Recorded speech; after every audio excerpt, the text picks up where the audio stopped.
Hi, thank you very much for the invitation to speak today.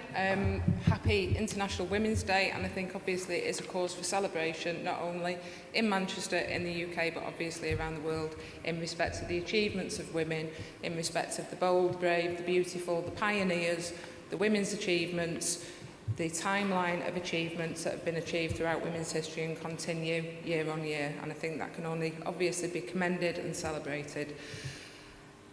In respect of me speaking today, I tried to look at it from a different angle really, because I'm not really a fan of the word loser, whether that's for a man or for a woman. So I thought, okay, I'll look it up in the dictionary and see what the actual definition is. And in doing that, the definition, as I'm sure you're all aware, is a loser is somebody who has lost either a competition or a contest. So for me, I've taken the approach that that contest is in respect of a patriarchal society.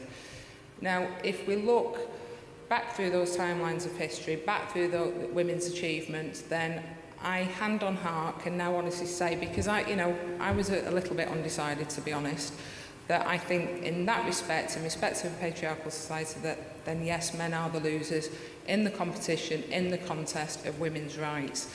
Over the past, well, throughout history, but especially so over the last 150 years or so, there's been some absolutely remarkable achievements. You know, women can no longer be sold by the husband in the market, like a cow. Women no longer have to consider everything from a man's perspective, or well, not from a man's perspective, but from the male position in respect of the homes, the families, the children's job, the whole raft of everything that encompasses life for women, which once did have to be considered. Women can now be independent, women can go to work, women can have children, women can control their own bodies.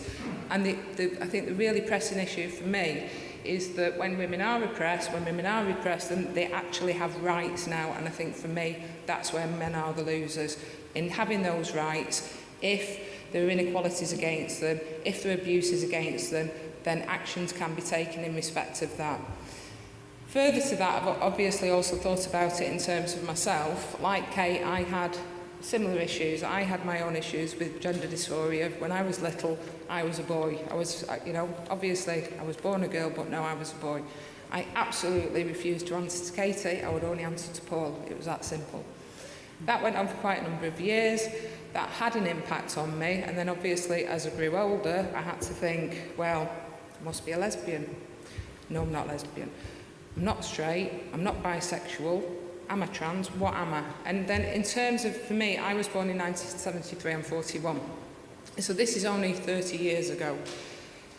As things have changed for me, and as things have changed for me over time, like Kate, like probably many others of you in the room, I've been an activist. I've been an activist in terms of gay rights.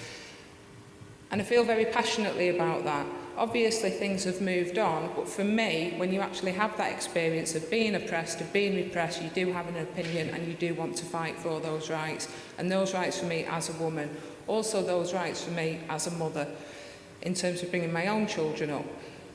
When I was younger, also when I came out, or when I was deciding exactly what I was, probably still am to an extent, because for me it's not about male, it's not about female, it's about the person, then I was told I couldn't do a whole host of different things. I was also told that I could not have children.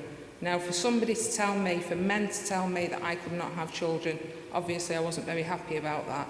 But now, yeah, again, I could say men are the losers, because those men, and those men that I'm talking about, I now have children, and I didn't need a man in that respect to have children. There are other opportunities available. And I know so very many women and men who now have their own families, but they can retain the sexuality, they can retain the relationships, the loving relationships that they want to be in. So I think we've come on absolute leaps and bounds, and I think women continue to make great strides, and I think what we have to do as well is look to the women and the activists, the feminists of the future. I'm sure we all know, say for example, Malala Yousafzai. There's a whole host of different women. Again, whilst I was trying to prepare for this tonight, I've scanned across Google and the usual sites, and I've been absolutely knocked out by some of the things which are going on, and some of the things which I wasn't aware of, because this isn't really my field, I'll be quite honest. With that as well, I work in social and criminal justice, and today I thought I'd put a little bit of a different slant on things. I actually work in the male estate of the prisons, and I thought, okay, I'll ask the guys what they think. So I gave them the overview of what was happening tonight, and I said, I'd like to ask you, you don't have to agree, it's entirely up to you, obviously asked consent from the prison as well. I'd like to put this to you. I said, I don't want to say that you're all losers, and I certainly don't want to say that you're losers because you're in the prison. What's your view? So what I wasn't quite expecting was how lively the debate got this afternoon. It was really, really interesting, and given that I work with guys that are 50 plus, so I had the range of 50 up to late 80s. And I asked them to tell me some of the stories about where things have changed for women and where things have also changed for men. And at the end of that, I said, okay, I said, if I was to ask you from the patriarchal society, from the historical timelines, they were telling me all sorts of different things, like from when, say, for example, a woman couldn't go to the bar on her own. What on earth is that about? They were also saying things to me like, well, yeah, it's different now because with technologies, there's quite a few different anecdotes really. With all the new technologies, a woman needs something else to do because she's got a Hoover or she's got a microwave. And this is all, some older guy, but they were also telling me stories about, from their own fathers and actually how they'd been let down by their own dads. Katie, and other 30 members of seconds. the family. Sorry? 30 seconds. Sorry? 30 seconds. So very quickly, at the end, I said to them, quick show of hands, I'd like to know if you think that in this context that I've just described, are men the losers? Show of hands.